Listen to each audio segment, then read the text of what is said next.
Did you hear what the cow said to the farmer on a cold winter morning? Thanks for the warm hand.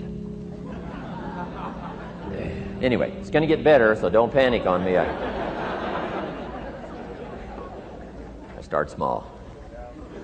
Nice to see all of you. How many of you have never seen me before? This is your first time? Oh, wow, most of you, okay. I keep thinking for sure I'm more famous than that, but, you know, that is the truth. I'm delighted to be here. Been looking forward to it for a long time. And it's nice to be back. You know, I was here not too long ago. It's nice to be invited back. It says something when you're invited back. It doesn't say everything, but it says something. Maybe it says, let's give him one more chance, right? See if he can get it right this time. But I'm delighted to have all of you here. We're going to spend the day together. I feel two major responsibilities, and I'm sure you can guess what those are. Number one is to make sure you get your money's worth, right? When you shell out your cash, especially these days, you want to make sure you get full value for the money you spend. And I know the tab for the seminar was not that much. Pretty modest fee to get in. Most of you, your tips for the week, right? So it wasn't that much. But I want you to be able to say when you walk out of here today, it was worth my money. But my biggest responsibility is to make sure you get your time's worth. And the reason I say that is because time is more valuable than money.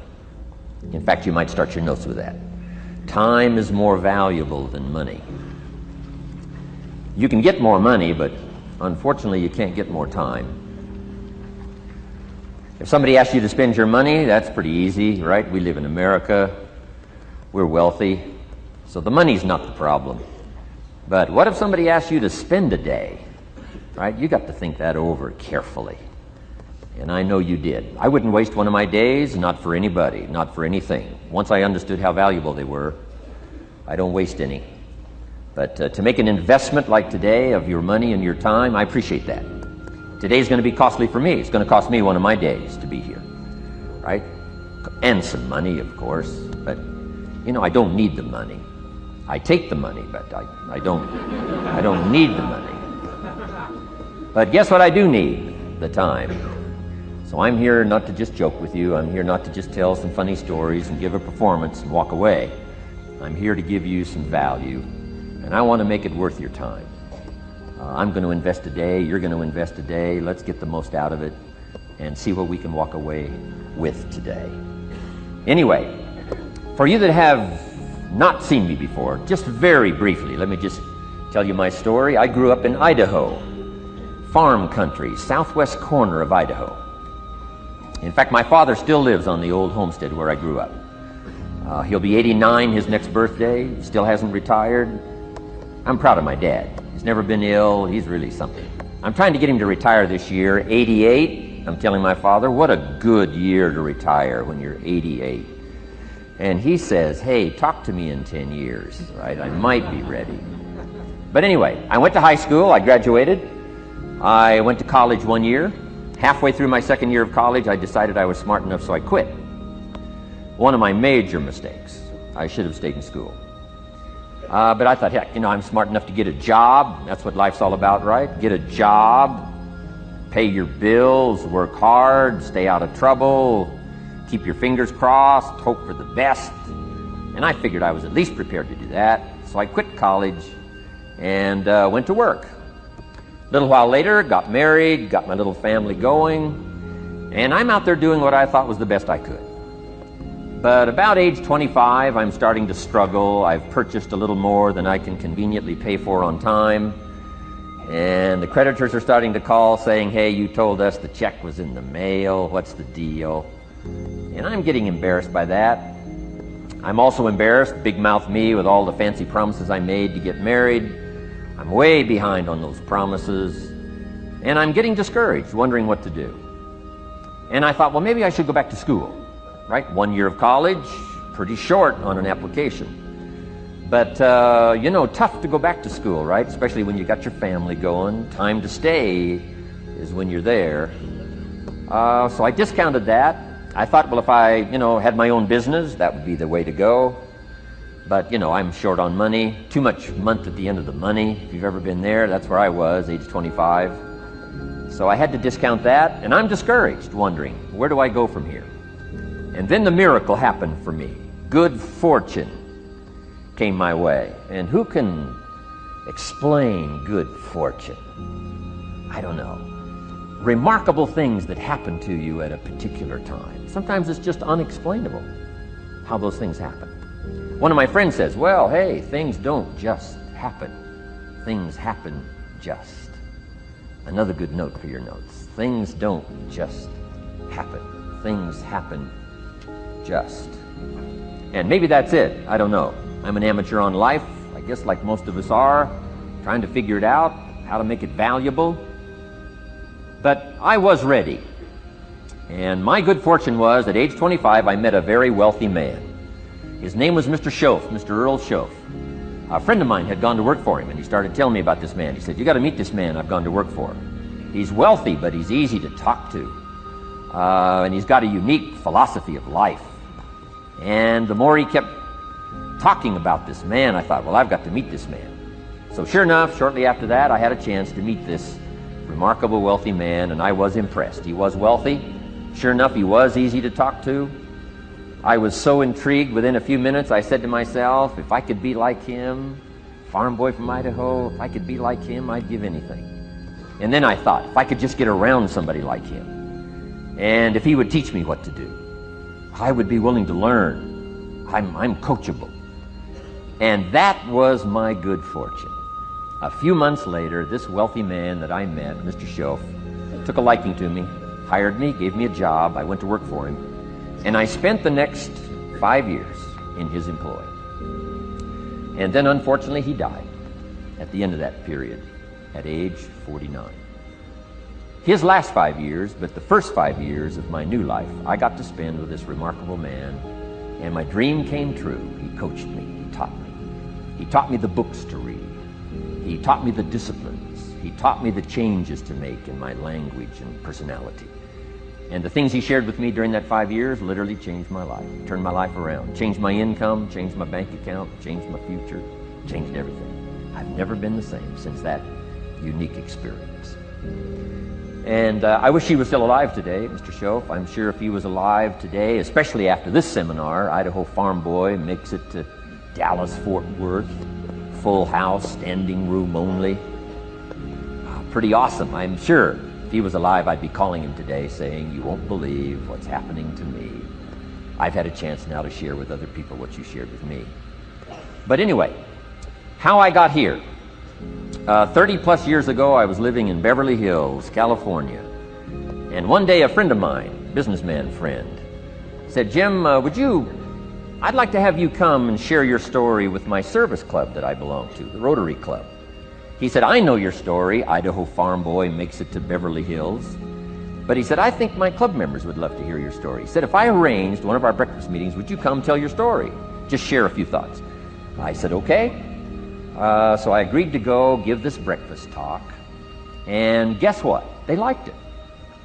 And my telephone rang. I got another call saying, we heard you've given your story and shared some ideas. Would you come talk to our club? First thing I know, I'm starting to devote a piece of my business time to giving these talks. And then one day, a businessman who'd heard my talk, I think 2 or 3 times, approached me and said, would you come and share that story and some thoughts with my management and salespeople? He said, I got this little company going. And he said, if you'd come tell your story to my organization, he said, I'd be happy to pay you. And I thought, wow, wouldn't that be something? So I agreed to go do it, and I got paid. Little did I know, another fortune was waiting for me to translate my ideas into talks and speeches and seminars. Now I've written some books.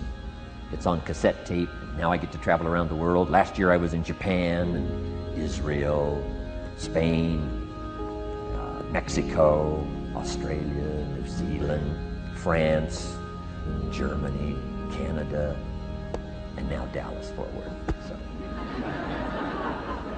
Idaho Farm Boy gets to travel around the world and share his story, and here I am today. Anyway, it's almost too much for me to comprehend. From where I started, raised in obscurity, in a little small farm community, and now to be here today is pretty awesome for me. So anyway, that's just a little bit about my story. My story is probably more intriguing for me than it is for you, but I wanted to hear it again, so I thought I would just, bore you with it. Anyway, I don't ask you to be impressed today. I'm the one that's impressed from where I came from to have a chance. But that's the American dream, right? Come true. Chance to start from scratch, start from obscurity, start with pennies, start with nothing, and have a chance to transform your life, change your life, set your goals, and see what you can accomplish. So anyway, that's how I got here, and I'm just delighted that this day has arrived, and I truly want to make it valuable for you. Let's go to work. Here's what I hope you'll find out of this seminar today for your notes. Here's what I hope you'll find. Number one, sincerity. Above all else today, I hope you'll find me sincere. Best place for people to start to communicate is sincerity on both sides. I'm sure you're sincere or you wouldn't be here today, right? To spend this kind of money, to spend this kind of time, roll up your sleeves today, go to work like I am, and get this message. You've got to be sincere. So I assume you're sincere. Now I want you to see me sincere. But I've got a good note for you to make. Sincerity is not a test of truth. Important note to make. Sincerity is not a test of truth. We must not make the mistake of saying he must be right, he's so sincere. That would be a mistake. And here's why. It's possible to be sincerely wrong. So we don't mistake sincerity for truth, right? Sincerity is only a test of sincerity. Truth has to yet be tested by truth, okay? But hopefully you will find me sincere and truthful. Next, a combination of things I hope you'll find here today. Ideas plus inspiration. Ideas plus inspiration. Ideas, business ideas and social ideas and personal ideas. We all need ideas. Right? How to have a good day ideas, how to have a good year ideas, how to have your best year ever ideas, good health ideas, personal relationship ideas, how to deal with your family ideas, sales management ideas, financial freedom for the future ideas. We all need good ideas. So today, I hope you gather up by notes and by what you can remember a lot of ideas. I want to share as many with you as I possibly can in the time constraints we have. Today's going to go very rapidly. I used to think a day like this was a long day. Found out it's a pretty short day. But I'm going to go as fast as I can, share with you as many ideas as I possibly can. And here's why. Ideas can be life-changing. Ideas can be life-changing. And sometimes all you need is just one more in a series of good ideas. It's like dialing the numbers into the lock. Right? You got 5 or 6 numbers dialed into the lock. The lock still won't come open, but you don't need 5 or 6 more numbers. Maybe you just need one more, and maybe a seminar like this could do it. A sermon could do it. The lyrics from a song could do it. The dialogue from a movie could do it. Conversation with a friend might do it. That one last piece you need, number. Dial it into the lock. That's it. The lock comes open. There's the door for you to walk through. And maybe this seminar today could furnish that for you. One more idea. I know you've come with a lot already.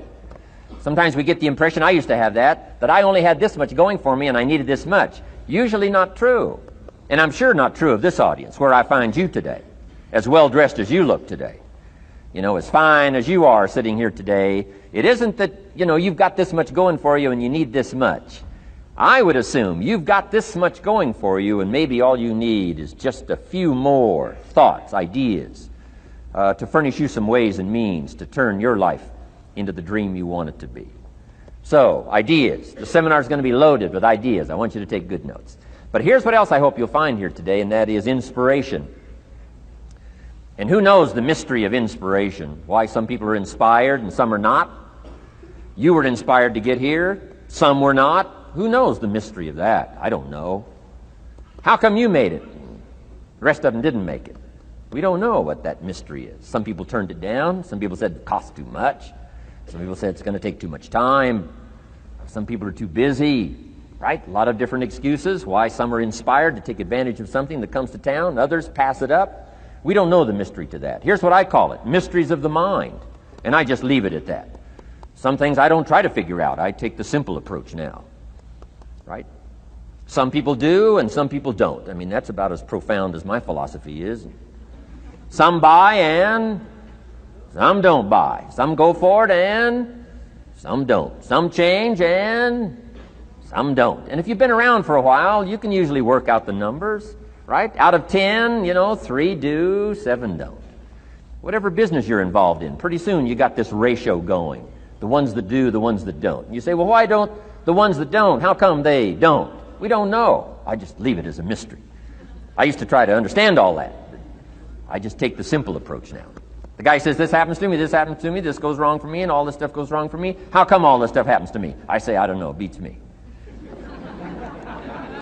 The best I've been able to figure out is those kind of things always happen to people like you. I mean, right? That's the best I got. I don't know. I'm an amateur on this stuff. What do I know? So, just take the simple approach, right? That's how it is.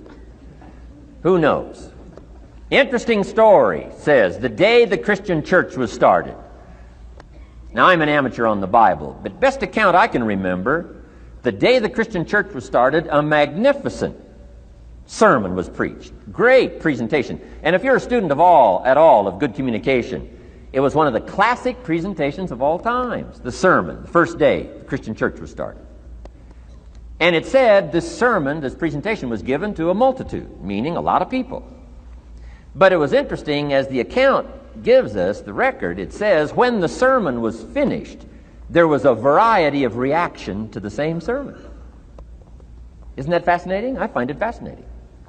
It said some that heard this presentation were perplexed. And I read the presentation, sounded pretty straightforward to me. Said, why would somebody be perplexed with a good, sincere, straightforward presentation? Best answer I've got. They are the perplexed. I mean, what other explanation is there? It doesn't matter who's preaching. Right? It said some that heard this presentation mocked and laughed, made fun of the presentation. I thought, hey, this looks pretty sincere to me. If you give a sincere, honest presentation, why would somebody mock and laugh? Easy explanation. They are the mockers and the laughers. What else would you expect them to do? Right? I used to try to straighten all that out. Say, well, they shouldn't do that. I don't do that anymore. I've got peace of mind now. I can sleep like a baby, not try to straighten all this stuff out. I used to be so naive. I used to say, well, liars shouldn't lie. See, how naive can you be? Of course they're supposed to lie. That's why we call them liars. They lie. They lie. So I don't straighten this stuff out anymore. Anyway, it said some that heard this magnificent presentation didn't know what was going on. And they're usually easy to spot. They're usually saying, what's going on, right? I mean, they don't know what's going on. But interesting, right? A variety of reaction to the same sincere, honest presentation. Now, it also says, in wrapping it up, some that heard the presentation believed. And I think that's who the speaker was looking for, the believers. Interesting. Now, it said the number of believers was about 3,000. So, a pretty good first day. 3,000. I've had some first days, but I never had 3,000. But anyway, 3,000 were believers. And that's the speaker was looking for the believers out of this multitude. And that's about as close as we can come to understanding the mystery. Some believe, and some mock, and some laugh, and some are perplexed, and some don't know what's going on. And you just have to leave it that way. Why? Because that's the way it's going to be. The way to be brilliant is to find out how it's going to be and then say, here's how it should be. I mean, that's how you become brilliant. So, anyway, who knows the mystery? I call it mysteries of the mind. We don't understand. But I don't try to change it anymore. On this particular story, as far as we know, they didn't have classes after the presentation to try to de-perplex the perplexed. I mean, as far as we know, they left them perplexed.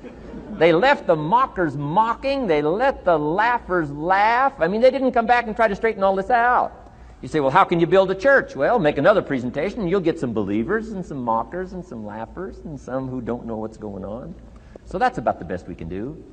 So, but I'm glad I've got the believers here today. You believed enough to shell out your cash and part with your time and some of your effort and energy, and I appreciate that. So, hopefully you'll find some inspiration here today. All right?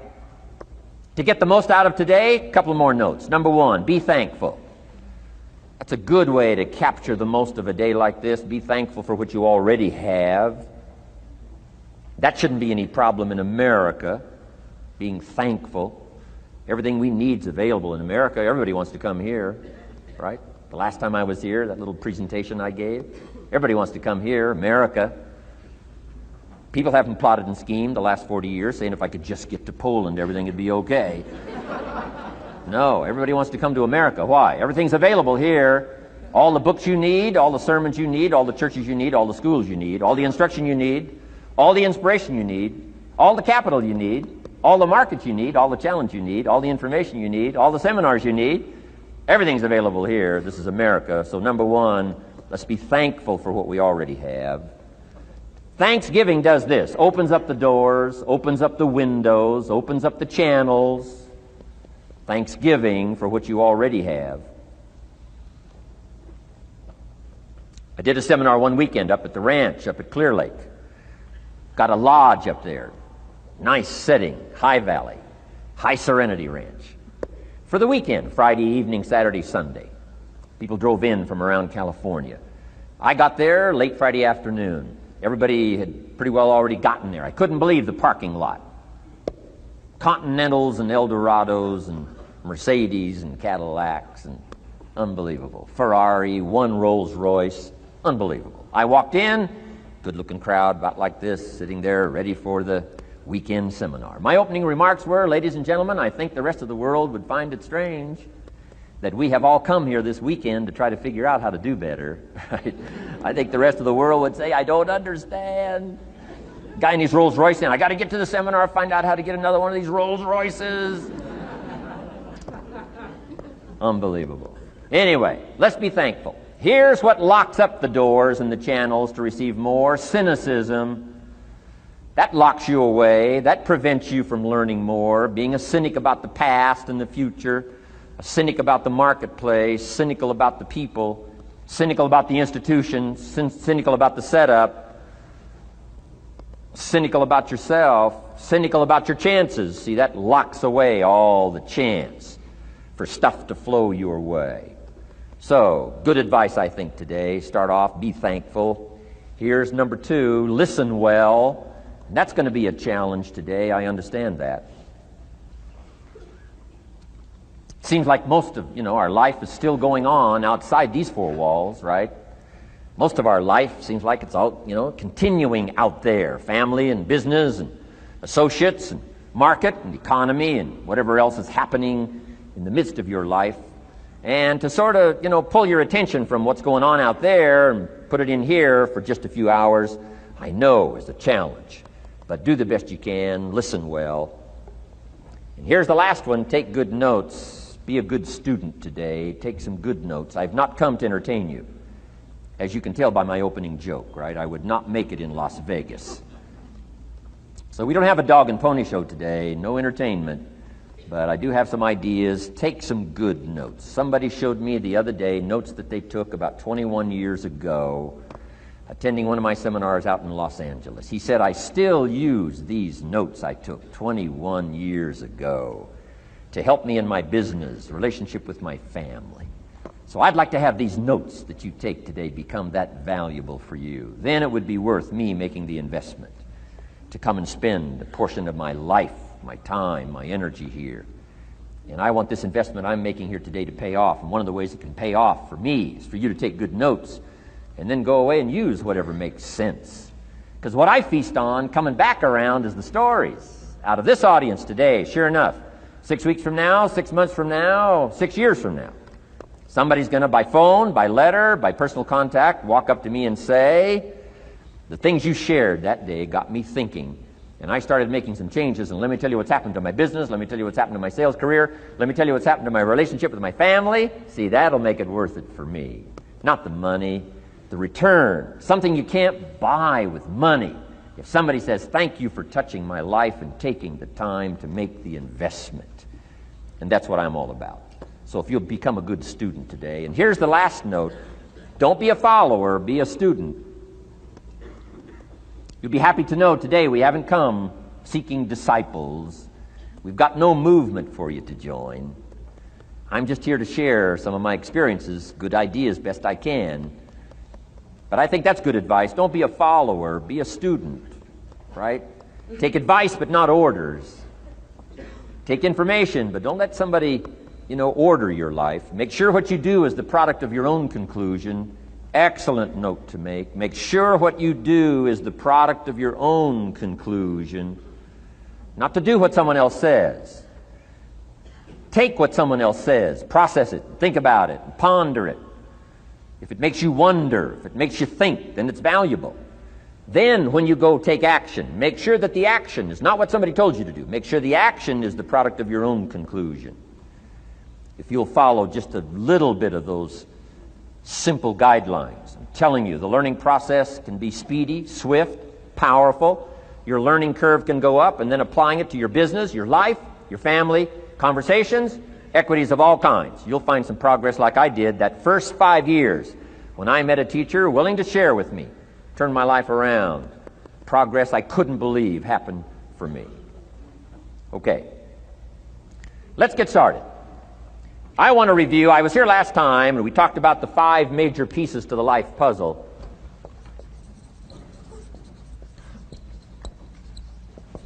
And I just want to review those because it lays such a good foundation for all the rest that I want to share with you today. We got a lot of subjects to cover, so we're going to go rather swiftly, okay? Put on your mental track shoes here and run with me today, because I'm going to deal mostly in concepts. Expect you to, fill in a lot of the details, because I've got a lot to share. I want to get through it all. But let's lay this foundation again of the 5 major pieces. Happens to be the title of my latest book, but I think it is so valuable in laying a foundation. It's some of the things I learned between ages 25 and 30.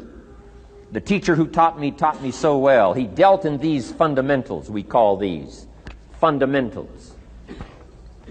We call these basics. Basics for sports, fundamentals for sports, fundamentals for your business, fundamentals for the way you deal with your family, a few simple things, a few basic things that if you practice every day can make all the difference in the world, how it works out.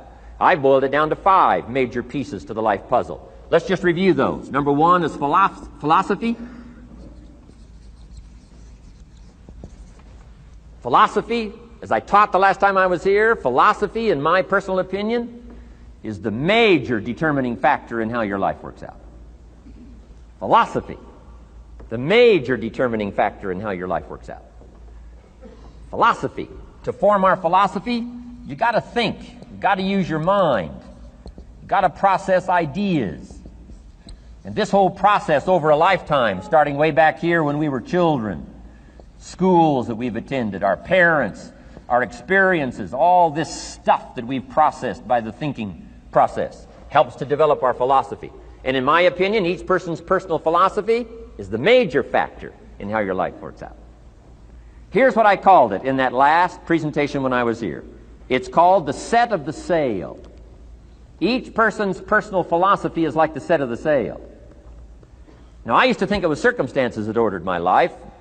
If someone would have asked me at age 25, Mr. Rohn, how come you're not doing well? Pennies in your pocket, creditors calling, nothing in the bank, behind on your promises to your family, you live in America, 25 years old, got a beautiful family, every reason to do well, and things are not going that well for you. What is wrong here?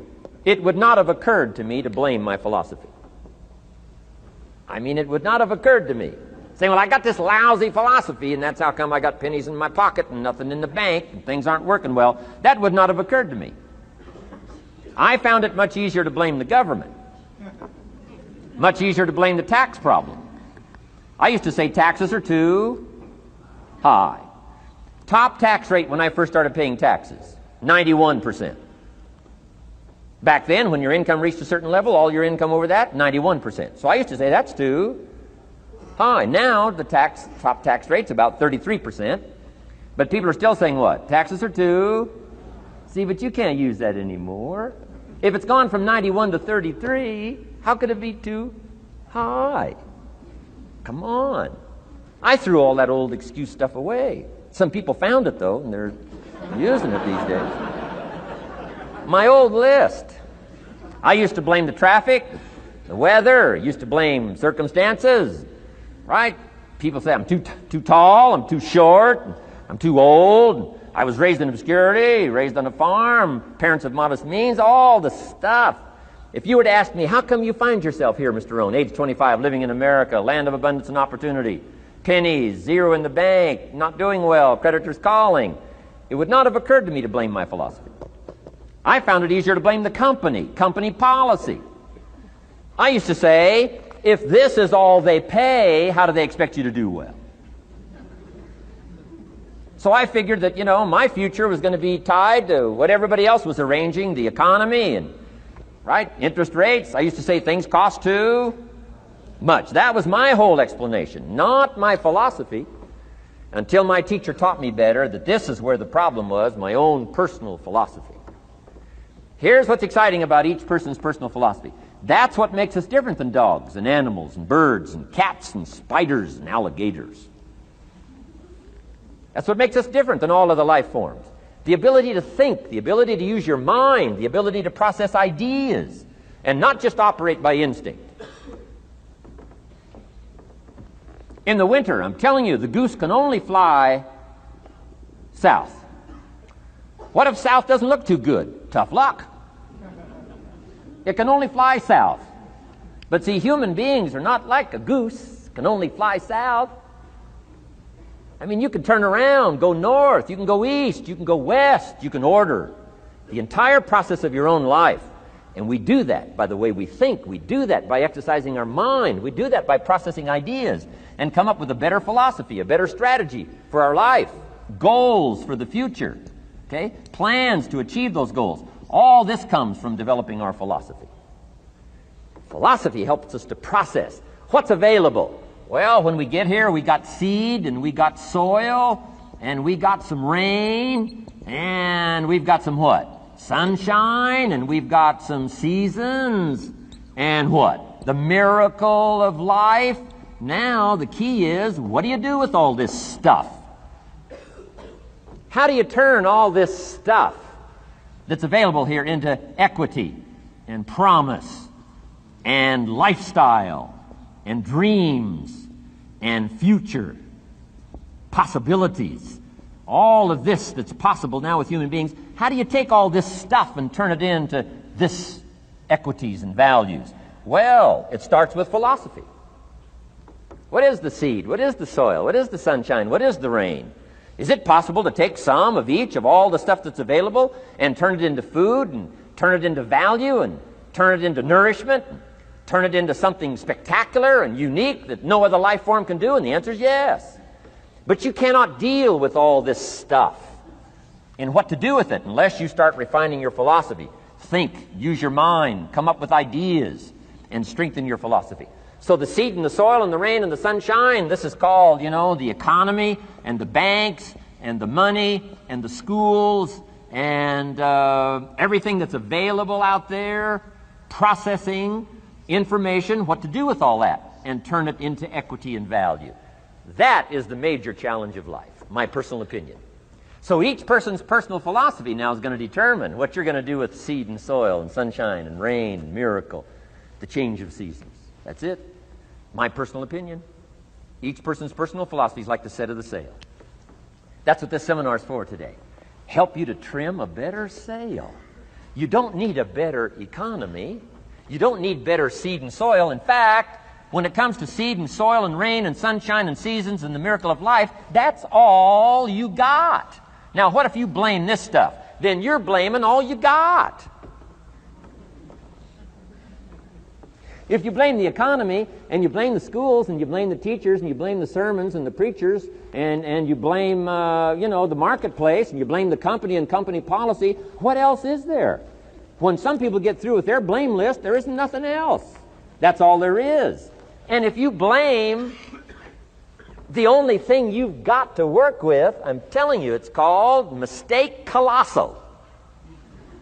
In not understanding that that's all you've got to work with. And if this is all you've got to work with, then you don't change the seed, and you don't change the soil, and you don't change the rain, and you don't change the sunshine, you don't change the seasons. Right? Guy says, I'll take 3 springs, 4 summers, 9 falls, no winters. No! You can't fool with this stuff. You got to take it like it comes. Then what do you change to make your life work well? You got to start with your philosophy. Guess what I had to do at age 25 in order to change my own future? I had to change my mind. I had to change my thinking. I had to change my philosophy. I was messed up on what was causing my problem. And once I got that straightened out, that all the stuff I blamed, the government and taxes and the marketplace and the economy and things cost too much, negative relatives, cynical neighbors, once I got rid of that and started going for where the real problem was, which was me, I'm telling you, my life exploded into change. My bank account changed immediately. My income changed immediately. My whole life took on a whole new look and color immediately. And the early results I got from making these philosophical changes tasted so good, I've never stopped the process from that day until this. And I'm telling you, with a little consideration of the refinement of your sail, by setting a better sail, refining your philosophy, your whole life can start to change from today on. You don't have to wait till tomorrow. You don't have to wait till next month. You don't have to wait till spring. You don't have to wait till 93. You can start this whole process immediately. I recommend it. Now, some people do so little thinking, they don't even have their sail up. I mean, you can imagine where they're going to wind up at the end of this week, at the end of this month, at the end of this year. Now's the chance to change, process all this information. So number one is philosophy. Okay. And we dealt with all that, where we get ideas from personal experience, from other people's experiences. I don't want to get into all those details because we covered that the last time I was here. But philosophy, that's number one, my personal opinion. Each person's personal philosophy. Here's the definition of success and failure. Just make this note. Here's failure. A few errors in judgment, repeated every day.